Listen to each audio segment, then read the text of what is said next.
Welcome, everybody. I have to say it's an immense pleasure to be able to greet Professor Zoë Skoulding here at Warsaw University. Thank you so much for accepting our invitation. And thank you to all of you for coming to listen to this lecture.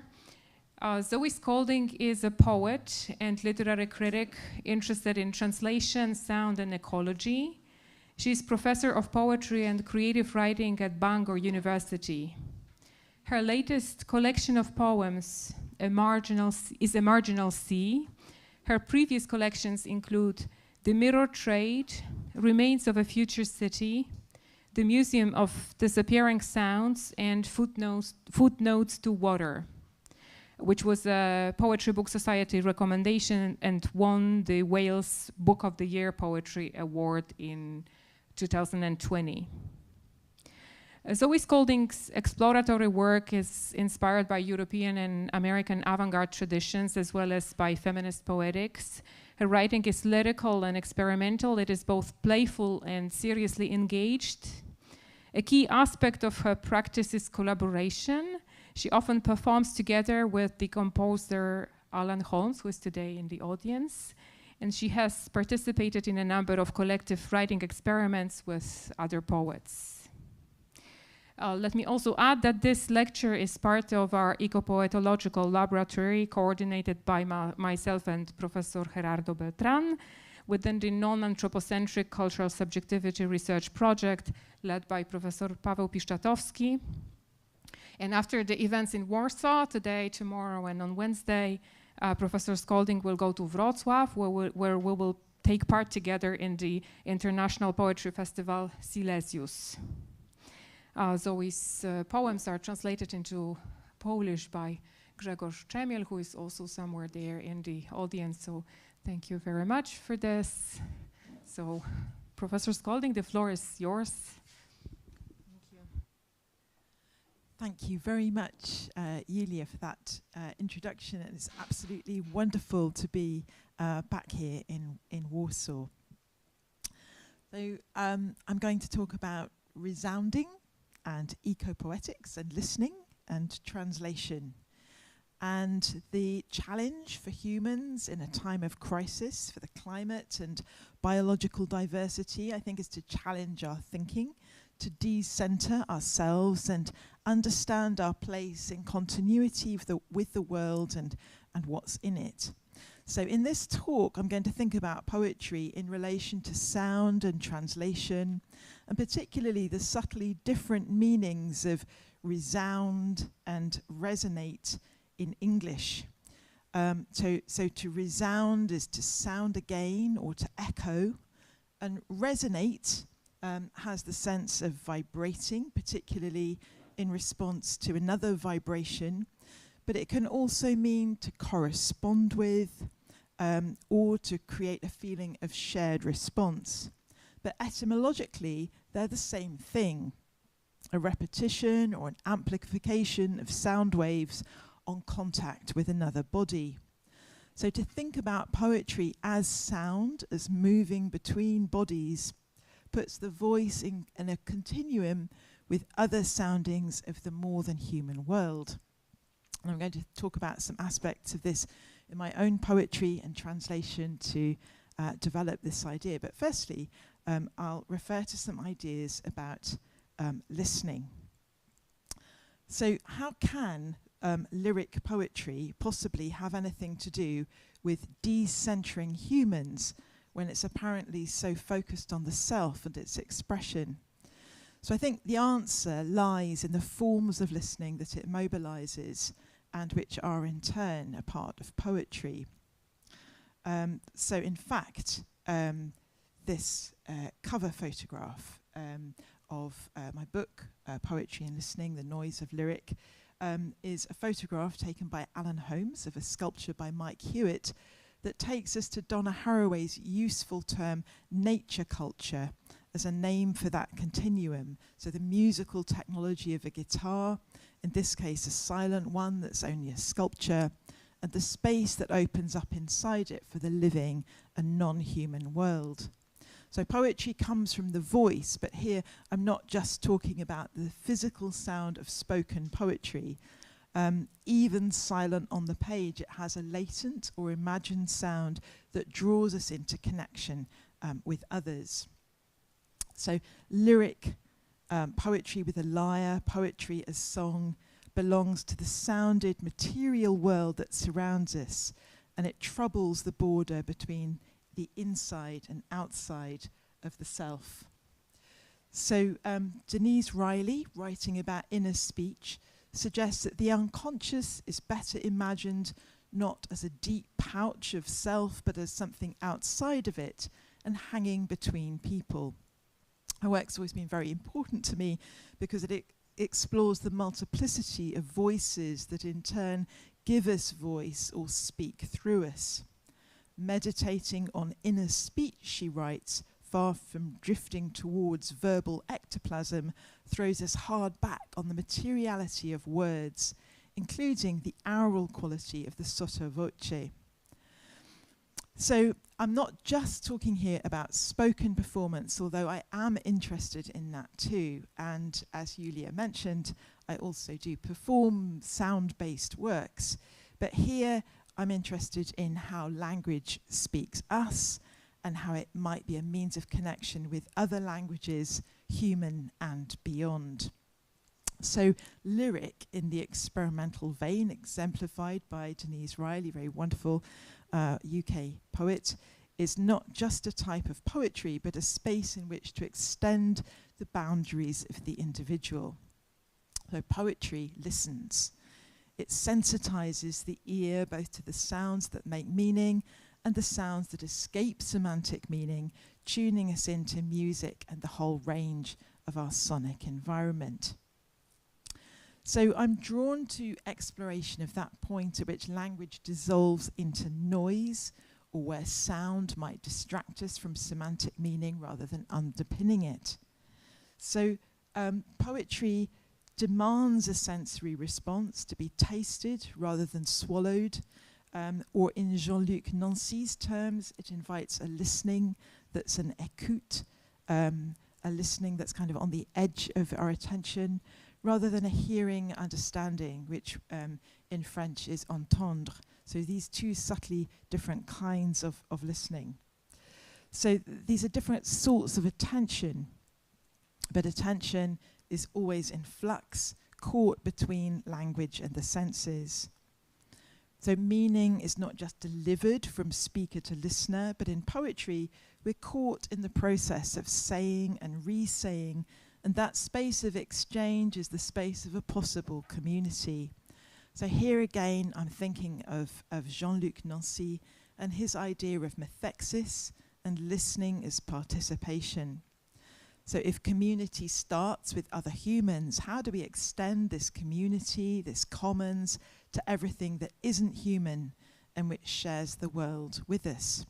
So Donna Haraway's idea of making kin across species starts with this kind of listening. So whose sounds are in the space that we're in? And this might also require a shift in how we think of the human, and if human language is only one of the many codes that traverse our own bodies and the bodies of those around us. So Michel Serra is again a very interesting thinker on hearing, listening, the senses, and he draws attention to the interplay of senses with the environment. The body, he writes, stands and walks through the space of messages, orients itself within noise and meaning, amidst rhythms and rumblings, as it hears through the soles of its feet, through the sites where muscles, tendons, and bones are attached and articulated, and finally in the space where the inner ear connects with the canals which control our balance. It can be said that our whole posture is linked to our sense of hearing. So thinkers, including Serra and also the post-humanist philosopher Rosi Braidotti, break down the binary between the human subject and the world it inhabits. The language in that sense is part of a vibrational continuum that connects all matter, and a focus on sound can reveal this to us. So perhaps more metaphorically, I'm interested in how poetry can create communities of sympathetic resonance, as the musician David Toop has put it. So sympathetic resonance, or sympathetic vibration, is a phenomenon in which a string or an object vibrates in response to a frequency to which it has a harmonic likeness. And we might also discover sympathetic resonance between bodies, the cavities of our own body, and the spaces in which other sounds resonate, the frequency of a room or the infinite vibration of outdoors. So poetry too seeks out and sounds likenesses. So how can I allow scientific knowledge or language to resonate in the poem? How can poetry model different ways of being in language? But this isn't only metaphorical. All our communication channels are narrowed for maximum efficiency and speed of absorption. How can we reawaken our senses to the world? So sometimes it can be by disrupting those channels, or by focusing our attention differently. And poetry is often interested in doing that. So I don't know much about any of my listeners today, but I can be fairly sure that you're all breathing and filling up the hollows of your bronchioles with oxygen, exhaling carbon dioxide, and that if you switch your attention for a minute from what I'm saying to the sound of your breath, it's audible as a movement that's connecting all of us in this room and beyond, in the virtual space of anybody watching on YouTube. And so there's a connection through breath that we can hear, but most of the time we don't hear because we're tuning it out. And so if we think about that sort of wider connectedness through breath, we can take that further. Maybe also to say that the earth breathes too is not anthropomorphic. It really does. And we could think of the voice of the poem as connected with these other kinds of breathing. So here we have the Keeling curve, which shows the change in the concentration of carbon dioxide in the atmosphere. So CO2 levels rising in the spring and then lower in the autumn, and this change over years. But that actually is a picture of a kind of a breathing planet. And when we think about this movement of air, this is very, very connected with our own voice and vocalization. So connecting breathing, connecting ourselves in this space, of course, also takes us to the senses. And ecological thinkers such as Jacques Tassin have explored the role of sensory response in ecological understanding. Again, really thinking about breath. So just as the breath maintains a mixture between the outside and the inside, the voice guarantees immersion in the world, and in doing so ensures the existential fullness of the being who emits it. It interiorizes it just as it exteriorizes it by inscribing it in the continuities of the living. In doing so, it repositions it in the sound differentiations of space and in the flow of time, to which it gives matter the time of its emission. So this is Jacques Tassin in his book Écoute les voix du monde. So this, I suppose this idea of what's interior to us, because poetry is often sort of it's seen as involved with something inside, and how do we make it connect with an outside? And likewise, Emmanuel Kocha suggests that breathing is the rhythmic base of poetry and song, the length of a line or a note. And Emmanuel Kocher here talks about the metaphysics of mixture, and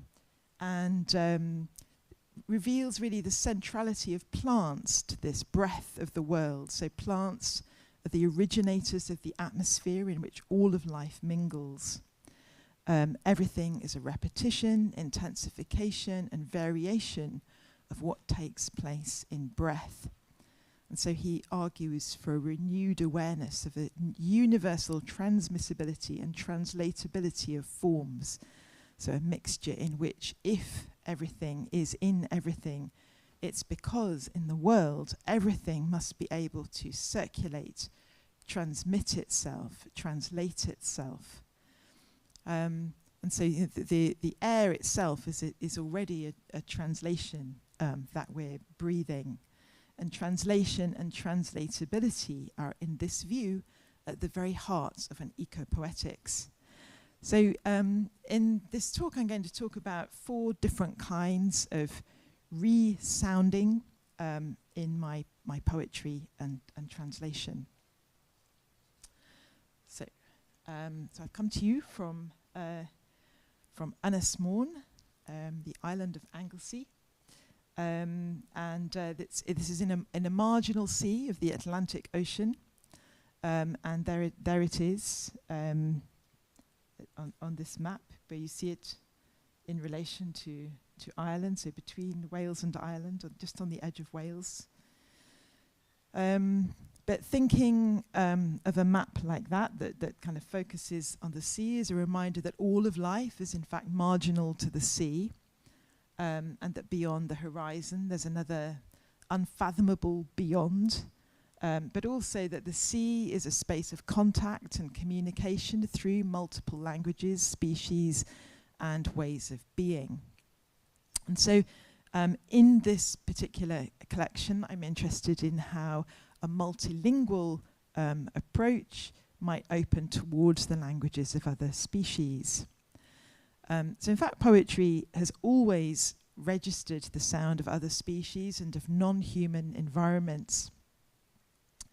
And I was very taken by this work by Jacques Roubaud in his translation of the troubadour poet Guillaume of Aquitaine. So this idea that every bird sings in its own Latin. Here we have a translation sort of through French of an Occitan troubadour poet. But Jacques Roubaud argues that the troubadour poets are in fact taught by the birds in their languages that are all these sort of variant tunes.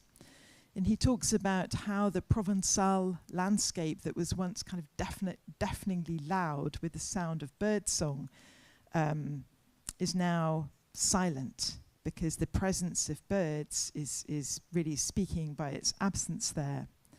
And troubadour poetry was born in the languages that proliferated from Latin, but birds too speak in place-inflected languages, and in turn they shape the landscapes that we inhabit. So where I live in Wales, the land is officially bilingual, but while there's a space for 2 parallel languages on street signs and in public life, the reality is actually multilingual. And I think this is interesting always to move from what is a situation with more than one language into many languages, because they are always inflecting each other and multiplying further and further. So in this collection, there's a sequence which is called Adarmon, or Birds of Anglesey, and this was written as part of a project collaborating with scientists that were responding to notebooks that were left to Bangor University, so the nature notebooks of Paul Wally, who was a bird obsessive, And he had written these kind of daily records of what he saw and where and how many birds, and this was part of a whole lifetime's attention to birds mainly in North Wales, other places as well, but very largely in our area. And so I was working alongside biologists who were extracting data from the diaries, and so they were looking on a kind of more large scale level at the patterns that they could extract from it. But I was working with other poets, and we were really caught in the particularities of the records, and also thinking about our own kinds of observation and the way that we were looking at these particular landscapes, and perhaps how it was different from the way that the scientists were looking. I was very aware of my own walks around my town of Menai Bridge every morning, and the kind of bird life that I was seeing there, and these encounters with different creatures, and just really thinking about the ways in which birds are named, the kind of maybe one-sided conversations that we sometimes have with non-human creatures, and this sense of a sort of opening of communication to them, and a kind of knowledge that's maybe really grounded in the senses. So scientists, I think, often suggest that poetry might have a role to play in communicating science, that it might be a way of presenting information in a comprehensible form, or changing people's behaviour about climate change or species loss. And I know that those concerns are very well motivated, but those are not the concerns that are uppermost in my mind when I'm writing a poem. And I think if you're writing on a given topic, to have a sort of calculated emotional effect, that's maybe more the work of rhetoric and advertising, so it has a place. But all too often we can recognise those strategies at work because they're part of the kind of neoliberal economy in which we live, and which as consumers, our emotions and attention are daily currency. So I think poetry is often trying to do something else, to enter that space, and maybe try to have different kinds of conversation, which are also ones that become interesting dialogues with science, but they're not straightforwardly a communication of scientific concepts. So for example, I think scientific discourse in its lingua franca of English creates ways of thinking that poetry can throw into question. So the translation theorist Karen Bennett has written about how scientific knowledge is produced in English via a set of beliefs about objectivity, philosophical coordinates that privilege directness while masking the forms of rhetoric that persuade us of truth. So scientific knowledge is very important, and I wouldn't want to cast any doubt on that at all. But the word data, from the Latin datum, suggests a kind of acceptance of what's given. But in poetry, we have scope for wondering, and maybe knowledge can be something more doubtful, more active, and hinged on the body in its place, in its time, in its language.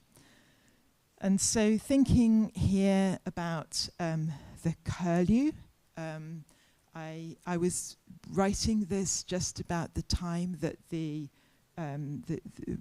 were hearing the news reports of the war in Ukraine. And so that also became part of thinking about the strange, unearthly cries of this bird that is, very present in our own locality, but also endangered, dealing with everyday struggles of its own. So Galvinir. curlew, Numenius arquata. Fluting shade, fluting on water, its spring sun, its war again still, and its scissor and scalpel into the sludge, a curlew calling on the edge of Europe, errant in whose airspace, sky-darkling croon, confused alarm, tactic and strategy, here come invisible hounds, the dead vibrating out of voice in instant composition or composition of instants. A courier running and losing ground in lieu of this tidal absence, just about holding a tune. So we can't extricate nature from a human perspective. So how do we locate ourselves in relation to non-human others?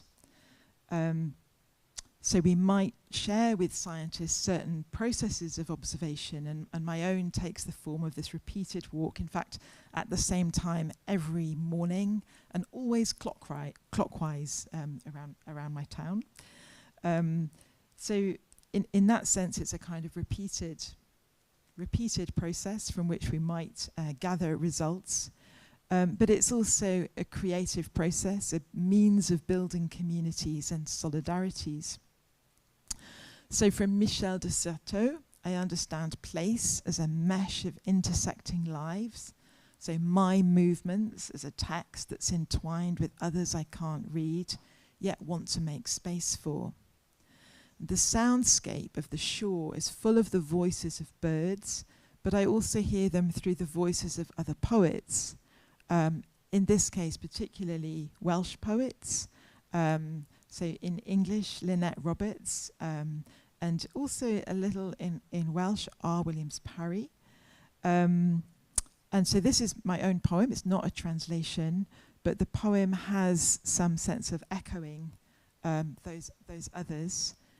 So Lynette Roberts's poem, The Curlew, so written in the Second World War, it hears the cry of the curlew against the sound of sirens, perhaps the moaning of planes in the distance.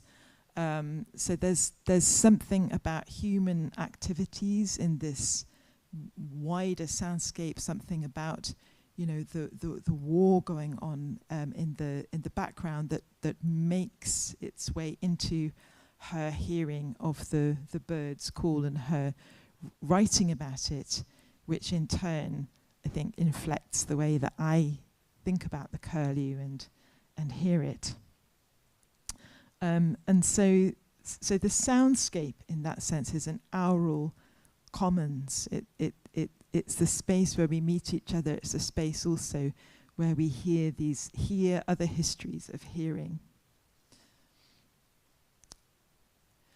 So the next example I'm going to think about perhaps has more in common with translation.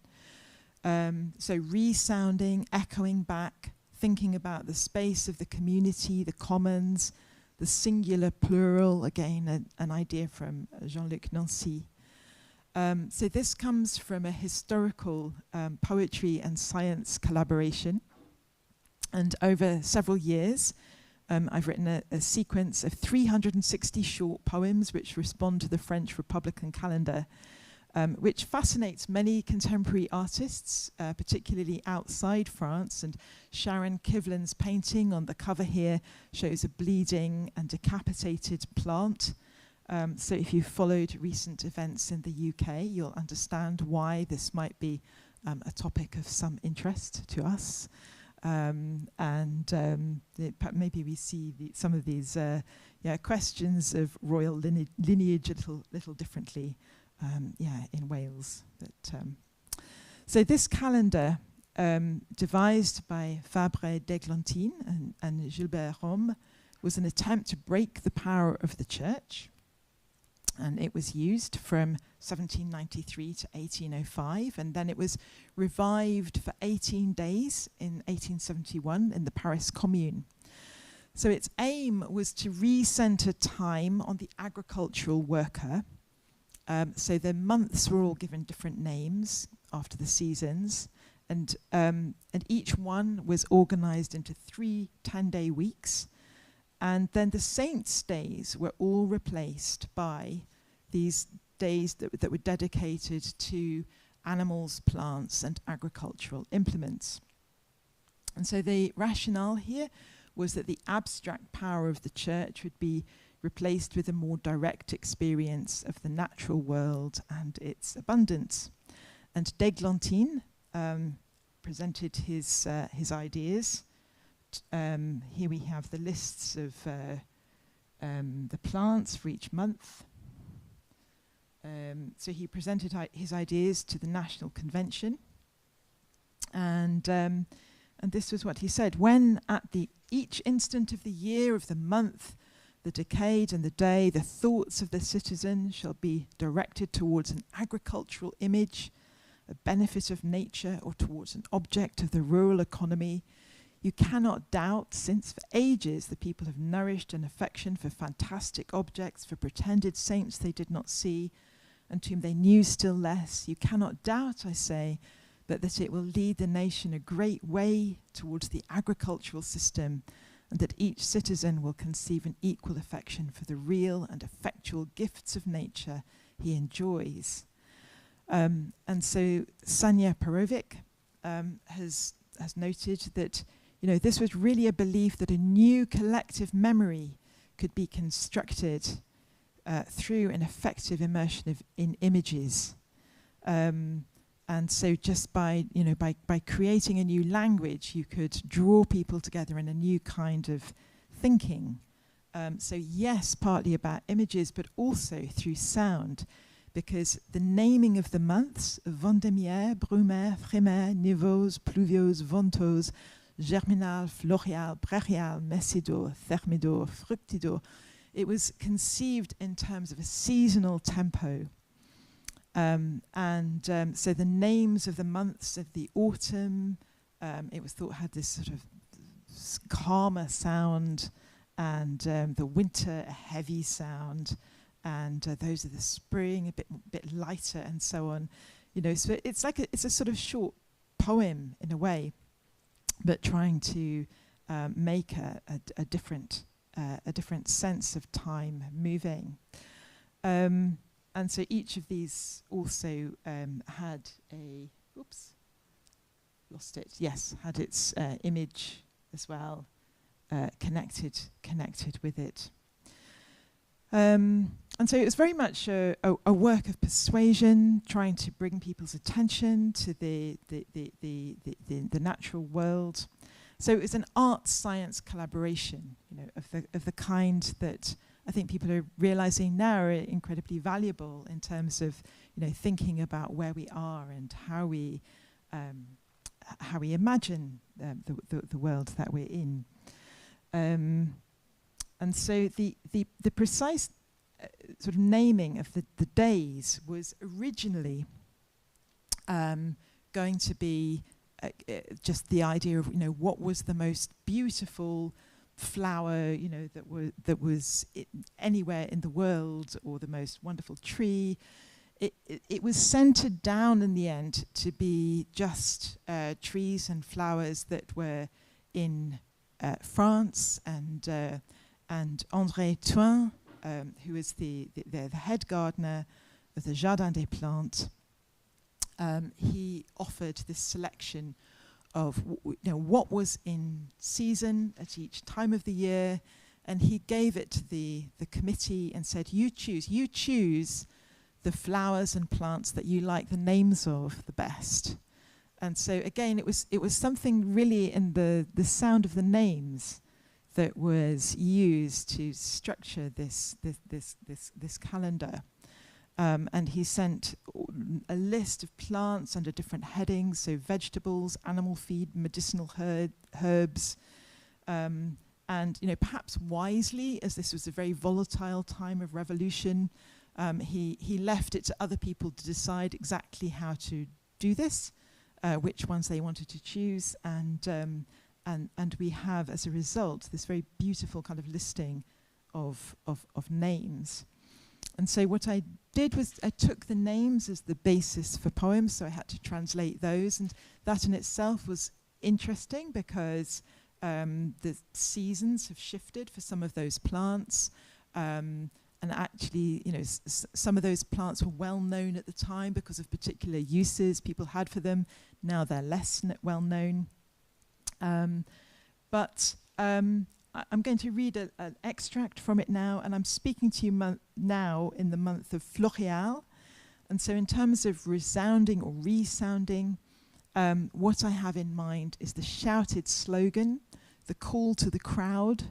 And so I collected a number of revolutionary slogans from different times, different revolutions, and tried to think what would happen if this was a revolution of plants, and what is the resonance of the revolutionary slogan that might travel beyond the human body, and how might we imagine that?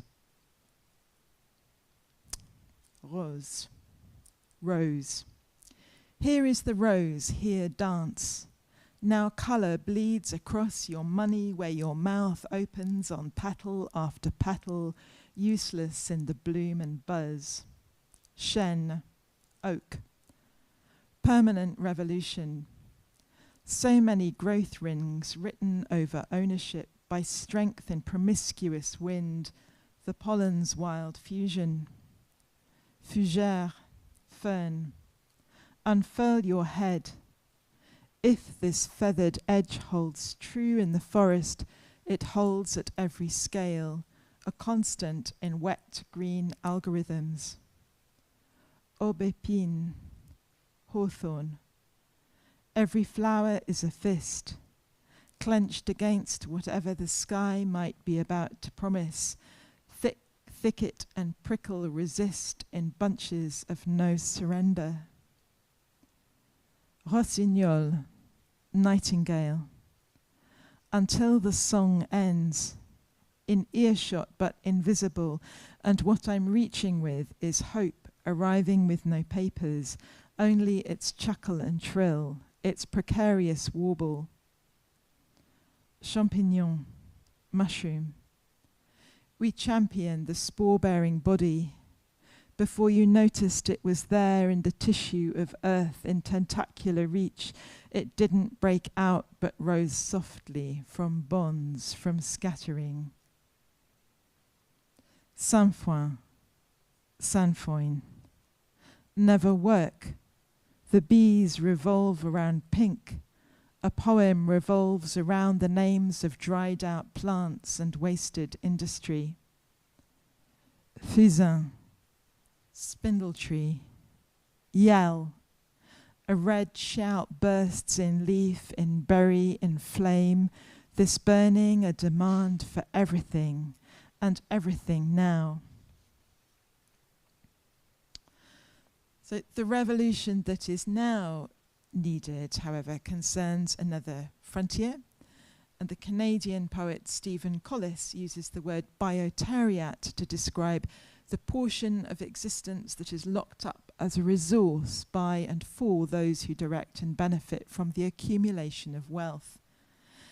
It encompasses, oops, that was the wrong slide. So this is, I just wanted to mention additionally, yes, that this was the sound relevance of that, which was, that I have also performed this poem on vegetables of various kinds. So that was in Montreal last year. And so that was the month of Vendémiaire. And so it's partly eating them, but also chopping and smashing them. And with a little detour into research into how sound effects are made for horror films. So for example, melons, watermelons and pumpkins and so on. Very, very interesting. You can make very sort of interestingly sort of violent sound effects from those. So yes, so this was in Montreal last year, and a performance with Wana Avasilishoe, a great sound poet also in Montreal. Okay, so this was the slide I meant to go to, which is about Stephen Collis.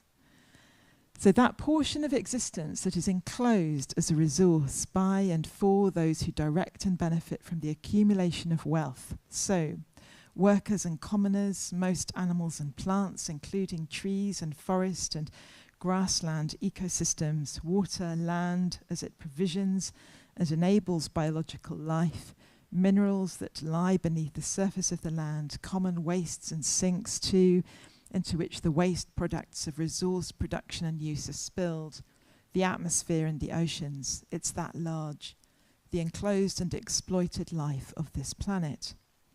So Collis proposes a common subjectivity formed by life itself, just as the migrations of plants are part of the immersive mergers and life and matter described by Kocher.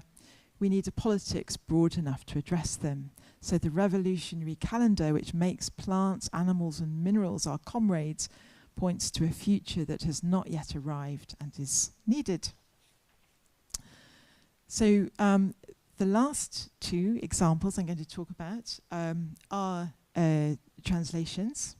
And so I'm going to talk about a project which involves translating again from French, but this time from a contemporary poet, Frédéric Fortet.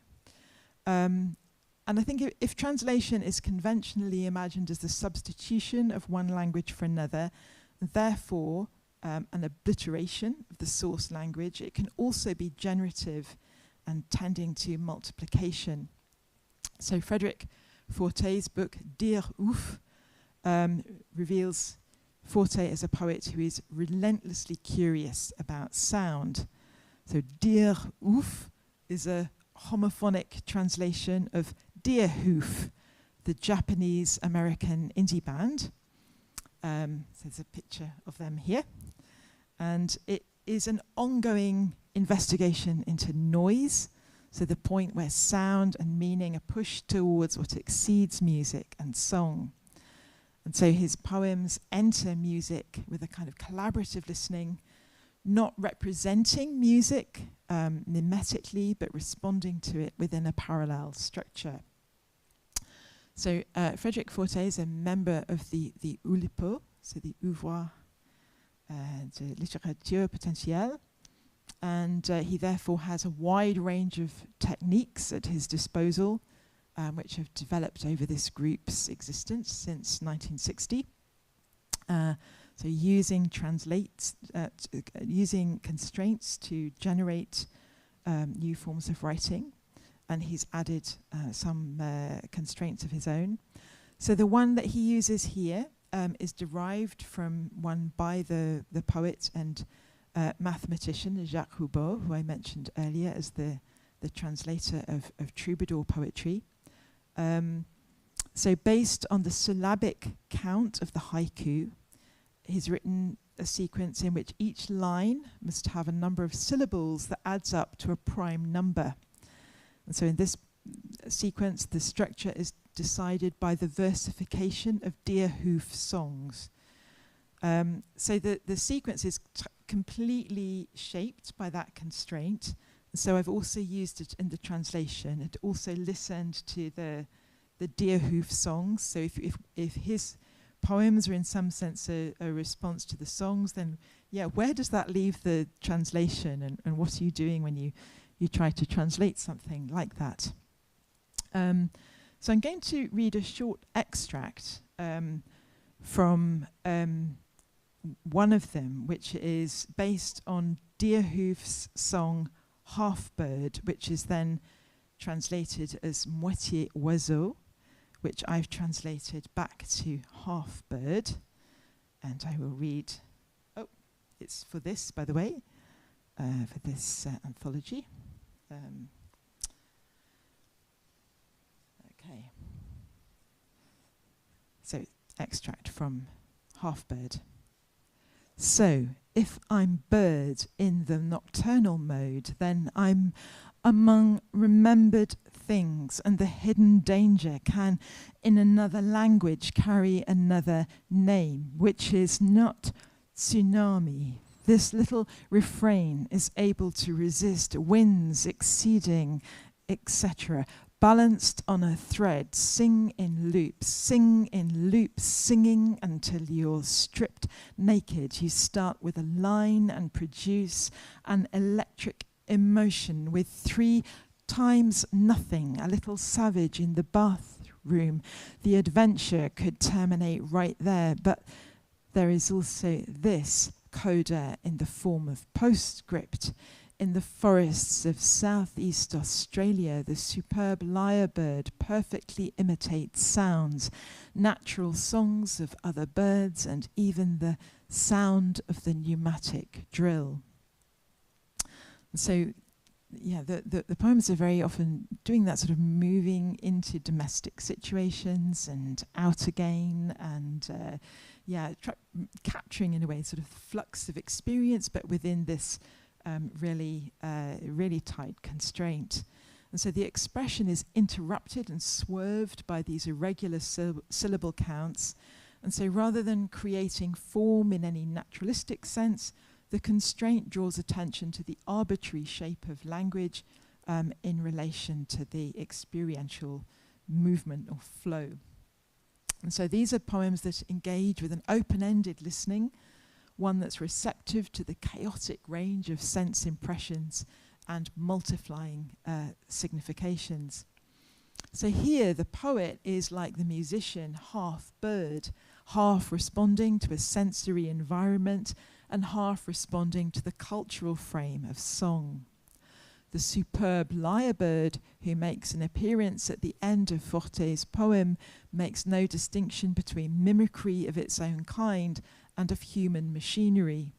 The gap between bird song and pneumatic drill, where both exist in a continuity of sonic experience, makes the poem audible as an articulation of the material world that is also part of it. In translating to the poem's constraint, I find something like the experience of playing music, which is not necessarily self-expression, though it's often thought to be. In fact, it can be exactly the opposite, that a pleasure in resonating structures that put language into the same continuum as the world that it describes. So this isn't ecopoetics in the sense of being about nature, but the constraint here, this sort of mathematical constraint, draws attention to the mathematical codes that structure all matter, including our own bodies and senses. So what is song? What's poem? What's original? What's translation? These relations are all shifted, and with them, the centrality of the human subject, which I think is really thrown into question here. And so rather than imagining a human body as the location of everything, a human subjectivity at the core of everything we understand, that looks beyond it and then outside it sees a non-human world, we can think about both existing in this same space and under the same pressures within the same structures. So Rosie Braidotti is another really interesting thinker on this sort of post-human understanding of codes that sort of go across the human and non-human, and of course Michel Serres, who I mentioned earlier. And I think his work often shows you the body sort of as a space in which the senses are communicating with each other. And so the body's already distributed. The body's perhaps already sort of moving out of that centralizing idea of what it is to be a human. Okay, so finally, I want to consider one more translation, rather different one, and this time It's of the Quechua poet Yana Lucila Lema Otavalo from Ecuador. And I think one of the concerns about translation, especially in the Americas, is that it can be extractivist, that a translation of indigenous writing into other languages is a form of profiteering from cultural resources or attempting to make everything in the world transparent and available. And so these concerns are very much shared in Wales. So when I embarked on this project, it was with a great deal of thought. It was an invitation from Rory Waterman and Anthony Kaleshu for their Poetry in COVID anthology in 2021. And UK poets were asked to invite a collaborator from outside Europe. And I'd met Yana at a poetry festival in Ecuador. And so I think one of the aims of the Latin American Poetry Festival, which is a wonderful institution and very widespread, is to create a space for contact and collaboration for poetry as a transformative global medium. And so I thought I would invite Yana to be part of this. So we'd had some conversations in Guayaquil, and it was a good excuse to renew the contact. So I didn't hear, and I don't now want to make any claim whatsoever for my own knowledge of Quechua, which is completely non-existent. But what I was interested in was how to resound or amplify this conversation that was happening over very different spaces. So I had to put my own context into the poem, and we spoke to each other on email and Zoom. And there was something about that attenuated distance between us that became part of our writing. So it came to me that the translation really needed to incorporate some Quechua language, because Yana's life is devoted to making her culture audible and visible. And so it wouldn't be right to let it disappear underneath English. And so I've left in a few original lines, and so that it's something that exists there then as sound, as an interference in English, and a way of acknowledging this translation as something very incomplete and provisional, which translation often is, maybe always is. And certainly I always think of it in that way. And so there are lines in Quechua left in the poem to create this interrupting surface in an English text. And so Yana started off by sending me some work originally written in Quechua, which she translated into Spanish.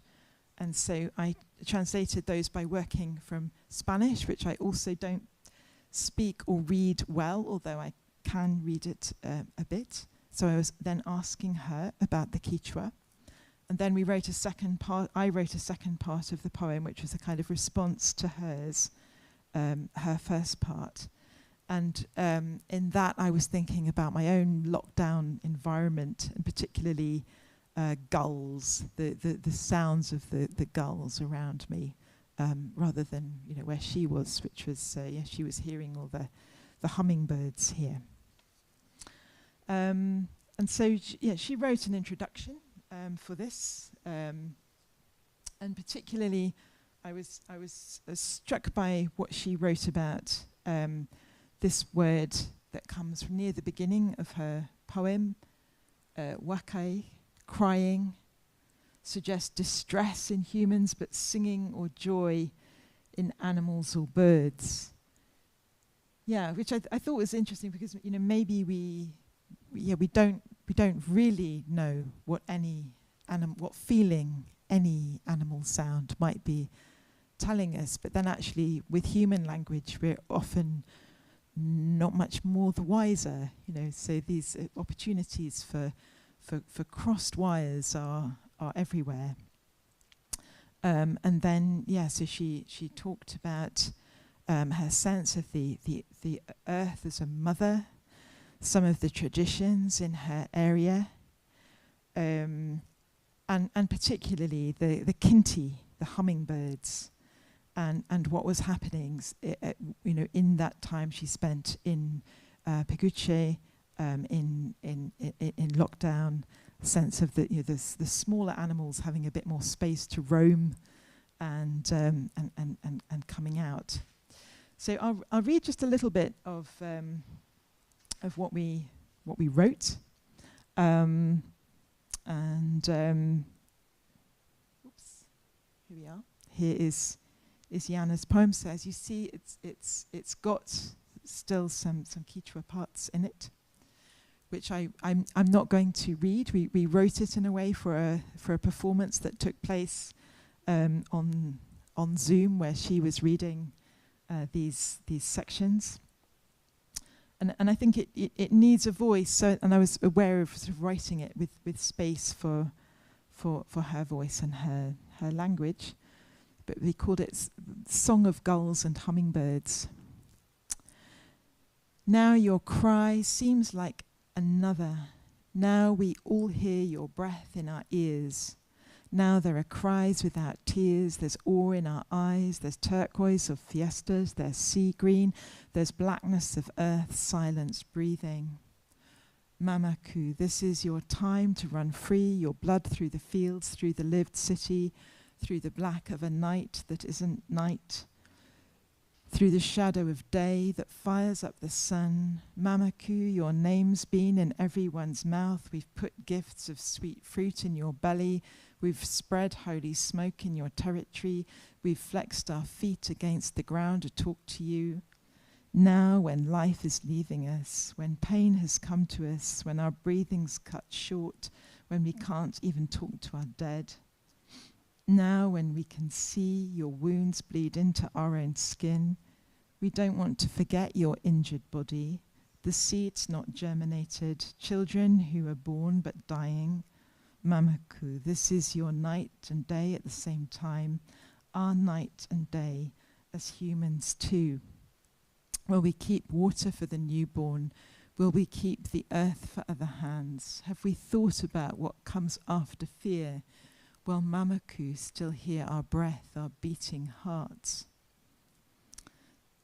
So this was the best translation I could manage of Jana's starting text, and her poem starts with this cry and then crying. And so what happens to this sound between Quechua, Spanish and English through a very kind of faulty transmission process through, our knowledges of each other's languages or shared languages, also through the faulty connections of Zoom and email and trying to communicate with anybody at the time when we were writing this.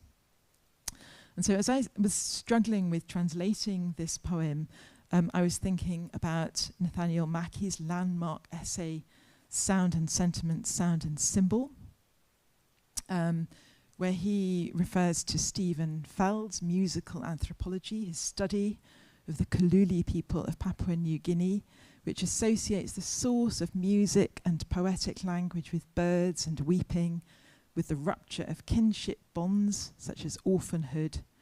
And he talks about how poetic language is orphaned from reference and let loose into sound.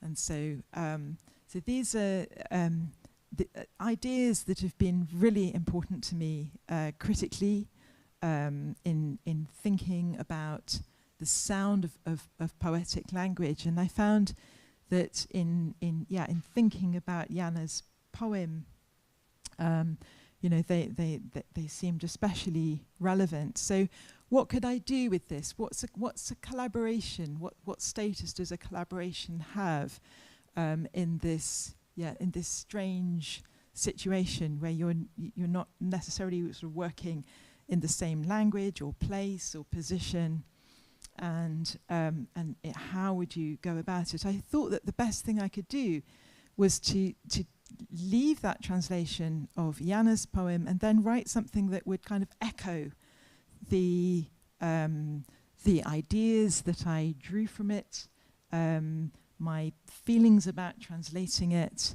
as well as my own aural context, what was happening around me. And what was happening around me was mostly it was quite quiet, except for the very raucous sound of seagulls, which do make an appearance in this poem. So this is how I responded. So,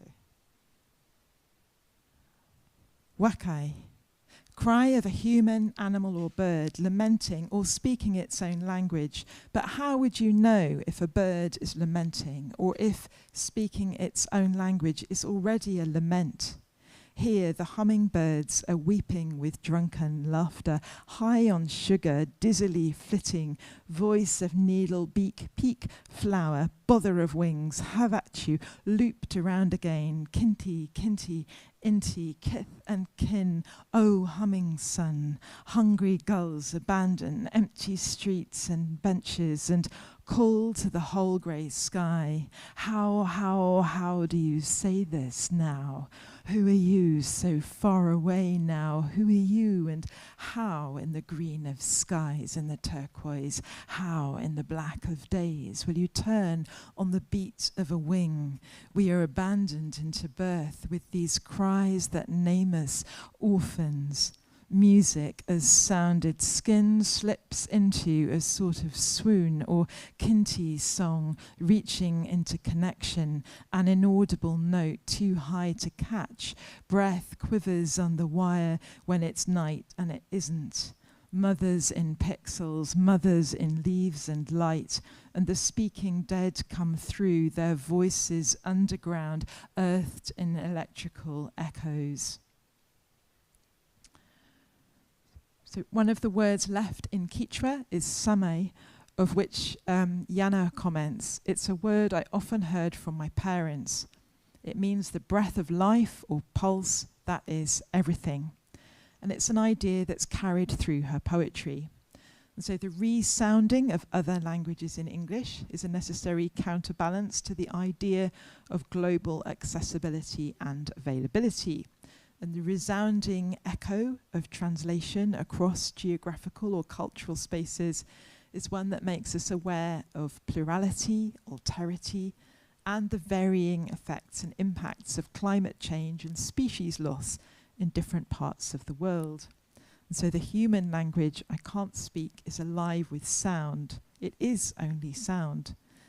And the listening that stays on the edge of understanding makes room for the sounding of poetry, the multiplicity of human languages, but also for the ungraspable languages that structure all matter.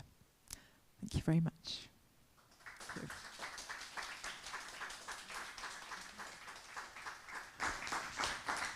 Thank you. Thank you very much. So I guess we'll open the discussion now. So if anybody has a question, I have a microphone.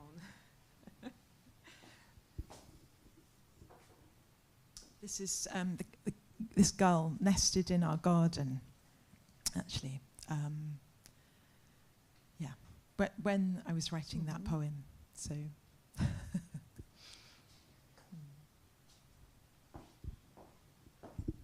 Thank you very much. I didn't want to be the first one, but, well, I'm Orientalist and cognitive linguist, and I am doing research on the most ancient Indian texts. And what you are talking, but much earlier than yoga appeared and all these sophisticated techniques. In 13th century, before BCE, there was the Indo-Iranian tribes were traveling to east, and they were especially Indo-Aryans. They were poets, and they created wonderful poetry, very sophisticated, also from the point of view of meters and so on.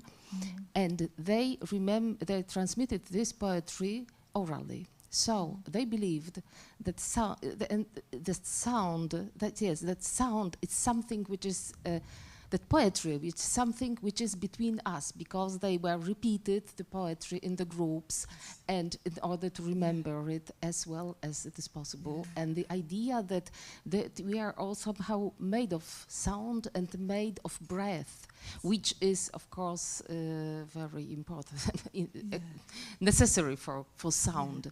So I think that and they also identify the breath which constitutes us with fire, and speech was also identified with fire.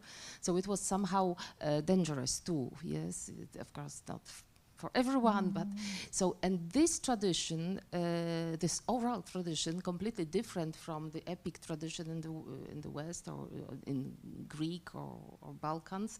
It was because they were interested in transmission as well as it is possible. So they were fascinated with sounds, and they created the ways of repeating their text in a different way. So the backward and forward, and it lasted for 1,000 years.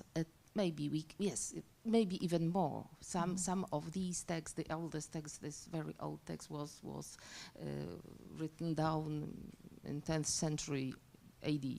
So this idea I like, because well I am so many years I have been interested in it and drawn somehow in this culture. So it sounds, what you were talking about, it was very important for me. This idea, the ancient idea of culture, I'm trying to express, to convince my students that, you know, when I teach them Vedic recitation, I tell them that, you know, sound and breathing are our most important gift. Well, I don't know, and they are so surprised. So thank you so much for your lecture, and just wanted to commend this in this way. Thank you. Thank you. Yes, I mean, yes, in a way, of course, poetry comes from, you know, from these things, and yet, you know, sometimes it's the most obvious things that are least visible, because they become very familiar, don't they? And then you can't see them or recognize them anymore. And I think with the movement into poetry as a literary form has perhaps turned it into something else. It's masked those, it's masked that history.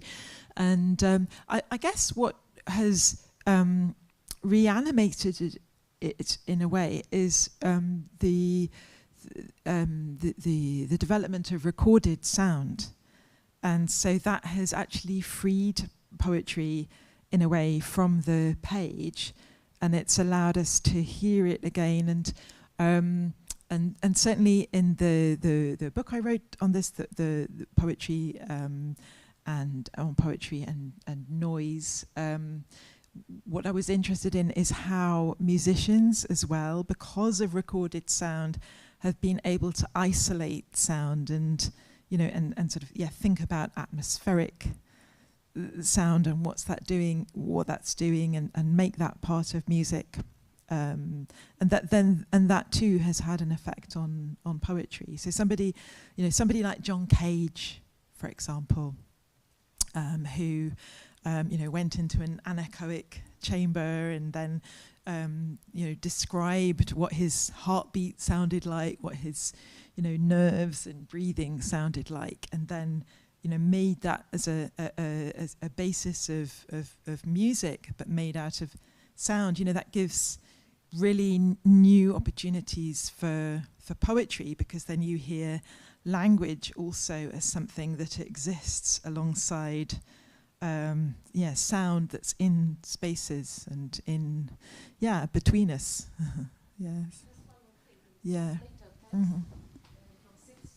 BCE, the human body is conceived in terms of the musical instrument, with string instruments. So the head is our hair, its strings and so on, and so it's just that's all. Yeah. Oh, great. Yeah. Thank you.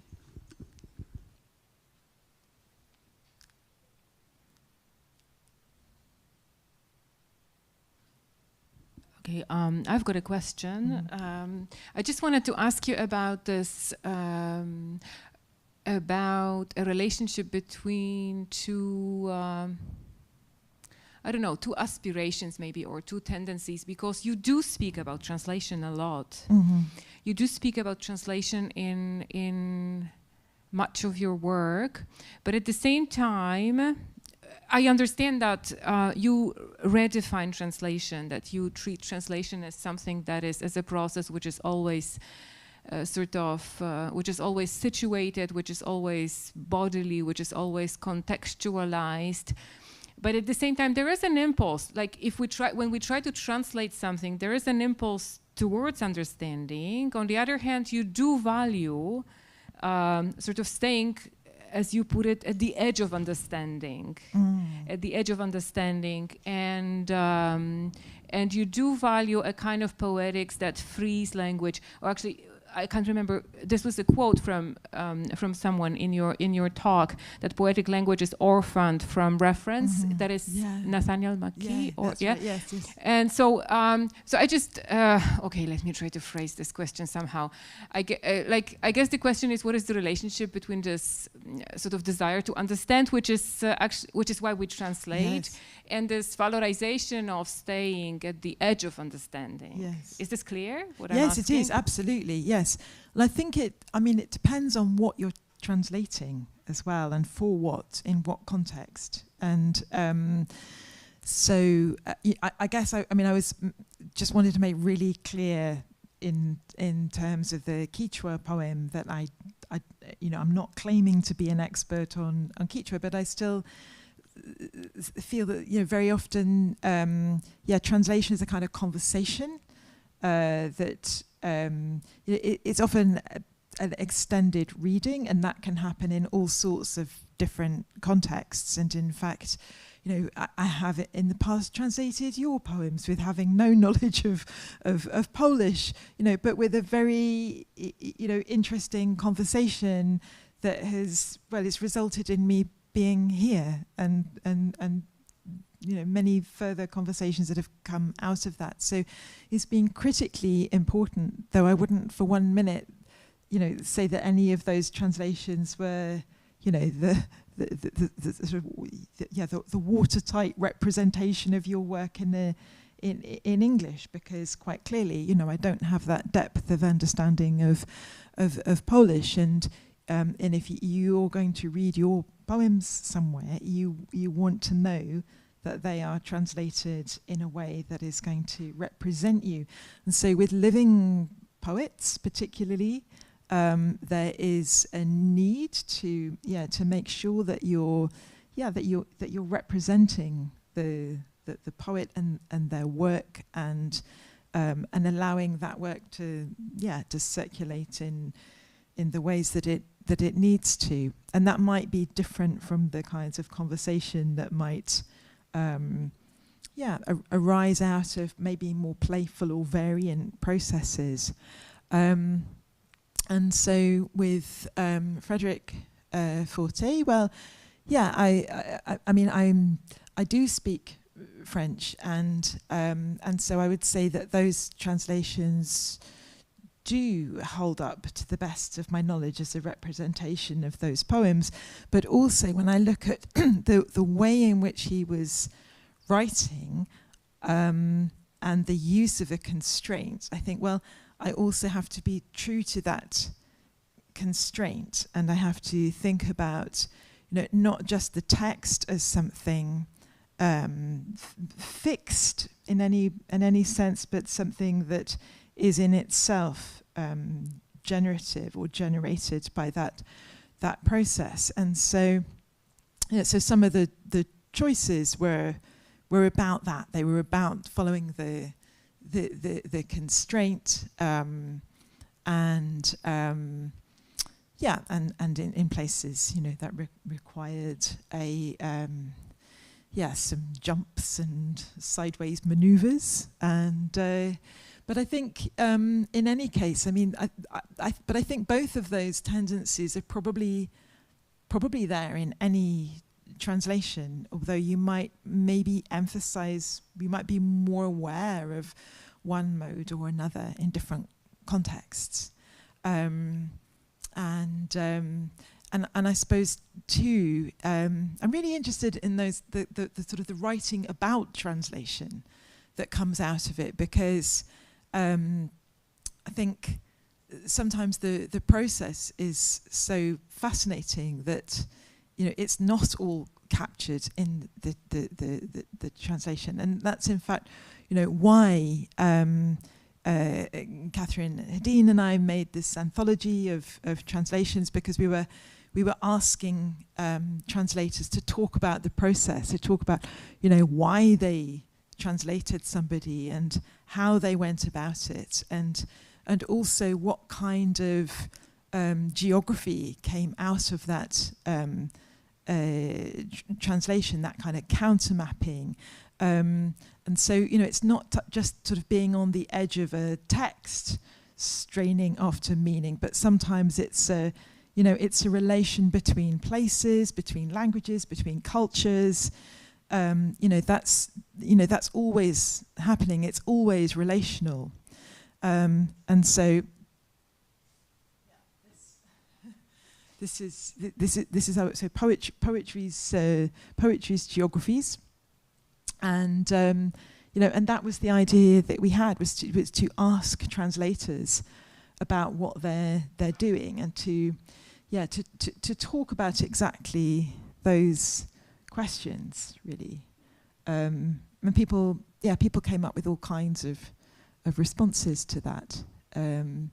But yeah, many of them sort of returning to this idea of translating as just being a very intense kind of reading.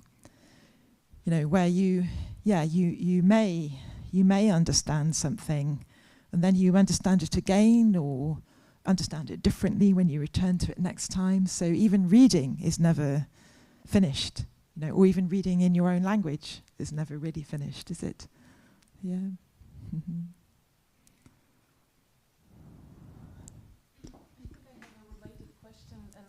I may actually be asking the same question, so tell me if it is the same question. I'm curious about the status of something like abstraction or noise in what you're talking about, because you do talk about poetry as at some point becoming something that moves beyond signification. That becomes something like abstraction or noise. And this is this ideal moment where, which is related to poetry becoming the space to extend the boundaries of individual. But then you talk about with this beautiful, very poetic French Republican calendar. You talked about the fact that it actually moved away from abstractions of the church toward the specificity of nature and the seasons. And I'm curious, what is the difference between those two types of abstraction, the abstractions of the church, which of course kind of have this kind of, you know, steel grip on us, and on the other hand, this moment, the poetic moment, where language moves into this kind of ideal realm beyond signification. Yes, I think I don't think about noise as abstract in that way. Probably that. Yeah, absolutely. So the idea of the sort of the regime of the saints is something abstract, something you can't see, and so they were trying to bring it into the sensory. Whereas the point where language moves into noise actually is actually more sensory. It's maybe more concrete even, but not signifying, because you stop hearing the word as meaning, and it might break down into something else, or the text. I think poetry always invites you to do that, because there's always something in a poem that is that's there because of its form, either its form as performance or its kind of strange relationship with literary form, and so there are aspects of its material as poetry which are not quite to do with just saying what you mean, and but those parts are not necessarily abstract. They can be extremely concrete. They can just be sound, yes, which is sensory, isn't it? That's something we can apprehend with our senses. So I suppose I wouldn't see it as abstract. Yes, yeah. Mm-hmm.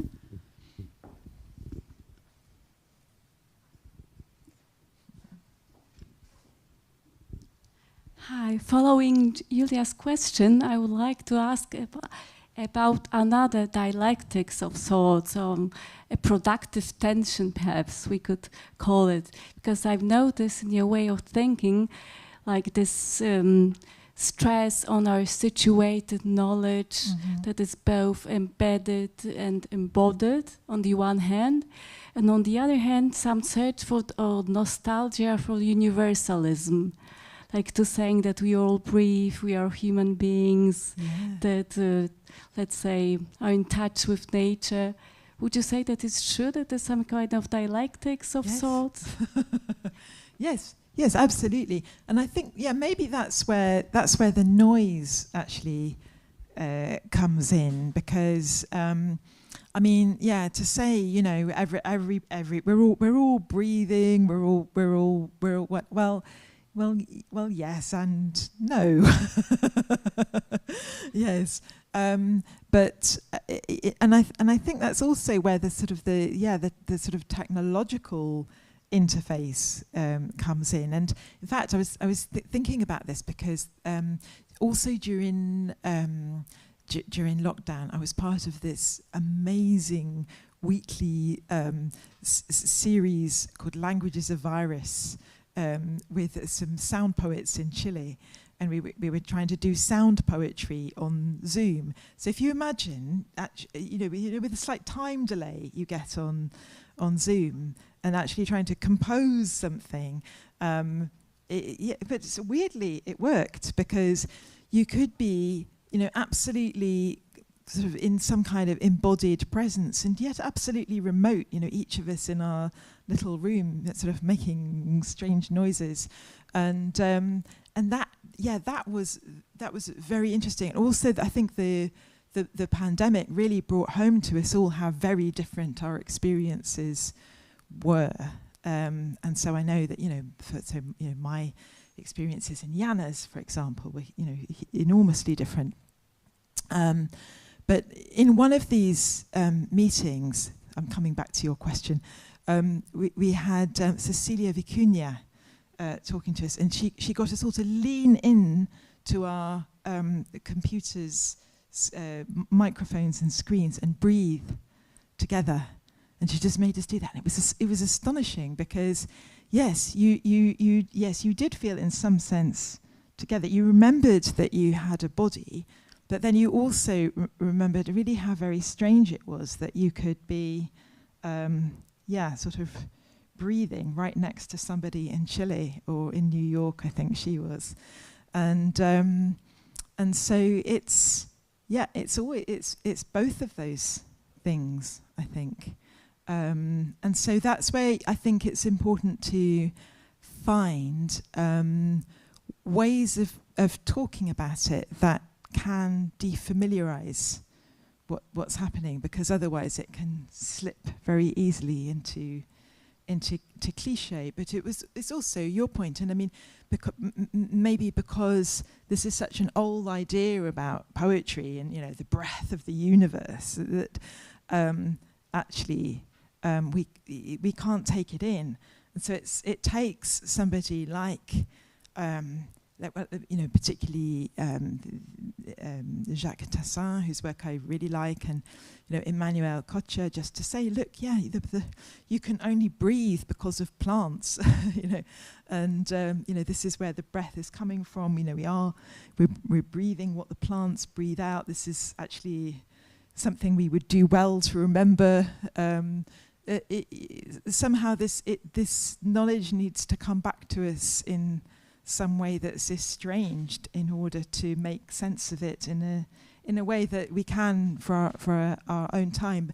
I think it's the language, in fact, that's got worn out, and that always happens with poetic language, doesn't it? And so it was. I mean, it was interesting, trying to translate this poem that Jana had written, so she can talk very easily about Mother Earth, and I couldn't put Mother Earth into a translation because it had all sorts of other sort of connotations for me. So I had to keep her word for it to make it do anything. Yeah, but also translation can do that. I mean, and I think that's why it interests me, because you do get these gaps then between one language and another, and you can find something that sounds, it sounds new, even if it's coming from something very old. It can be, new to you in your own language. Yeah.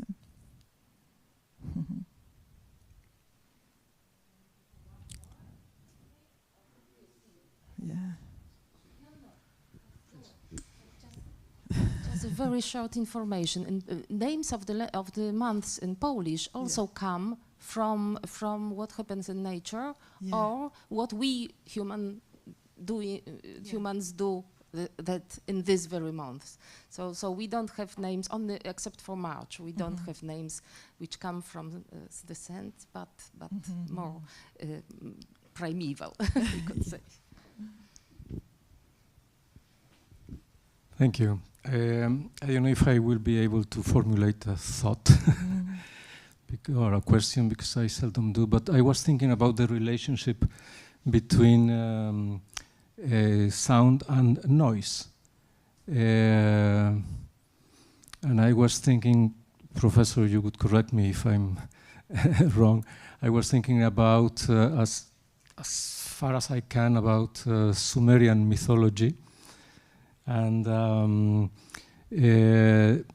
me, it's very interesting that in this mythology, these creation myths, they start with saying, well, this didn't exist because it had not been named. So this is kind of an organized sound. A name, something you name is already organized. But on the other hand, the real conflict without which the universe wouldn't exist is about noise, because it's when the main gods, which were like existing before, like salt water and sweet water, they were creating younger gods, which were very clever and better and better, but they were very noisy. And the main gods were tired of this. They said, no, I can, Apsu said, I'm sorry, but I cannot live with this. I cannot work, I cannot sleep, I cannot relax, so let's destroy everything. And this conflict, of course, the mother said, no, we cannot destroy what we created, so, I mean, let's, but the whole conflict comes from noise. So without noise, the universe wouldn't exist, not the organized sound. So it's, I'm very interested in noise now for personal reasons, but I'm trying to see noise as a creative force. Yeah, definitely, yes, because it's, it's also, it's potential, isn't it? Because it's everything that it exceeds what can, be, as you say, be named or fit into some structure. It's what's beyond it, outside it, and I suppose my maybe my interest in it comes from from noise music, and from just from chants, and from the chaos, and I think that's it's exciting because you can't contain it or name it or control it. And I mean, sometimes by contrast with music, poetry has seemed to me this very sort of overly contained space, and so I think maybe sort of thinking about noise as a way of trying to discover in it that those things that I find in music. I'm not sure if that answers your questions really. I can't really answer for the gods, So.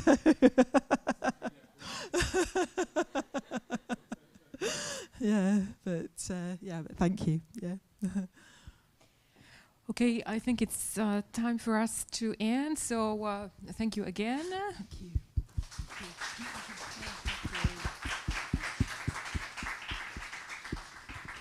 And thank you all, and I think we can continue afterwards.